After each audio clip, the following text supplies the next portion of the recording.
Hi అండి. ఆంధ్రప్రదేశ్‌లో పశ్చిమ గోదావరి జిల్లాలో అజ్జం అనే ఒక ఊరుందండి. అక్కడ ఇత్తడి ఎక్కువ తయారు చేస్తూ ఉంటారు. అక్కడ తక్కువ రేట్‌లో ఉంటాయని చెప్పి చూద్దాం, కొందామని చెప్పి వెళ్ళామండి.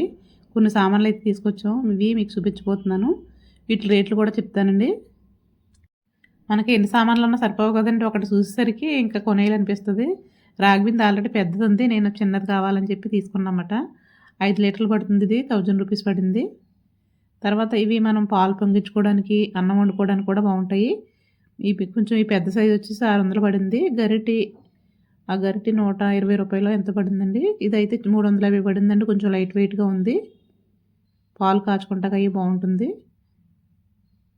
బయట మీద కంపేర్ చేస్తే కొంచెం తక్కువే అనిపించినవి. ఇదైతే మనకి కలసం పెట్టుకోవడానికి 5 చిల్లర 600 పడినట్టుందండి ఇది.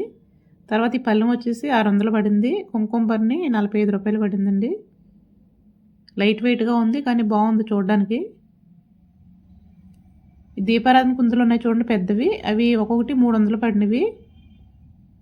జత కలిసి 2 కలిసి 600 పడినాయన్నమాట. ఆ ప్లేట్లు కూడా 20 రూపీస్ పడినవి. మనం దీపారాధన కుందుల కింద పెట్టుకునేవి. పంచపాత్ర 80 రూపీస్ పడిందండి. ఉద్దరిని రూ. 15 ఎంతో పడింది. అంతేనండి. కొన్ని మాత్రమే తీసుకున్నాను.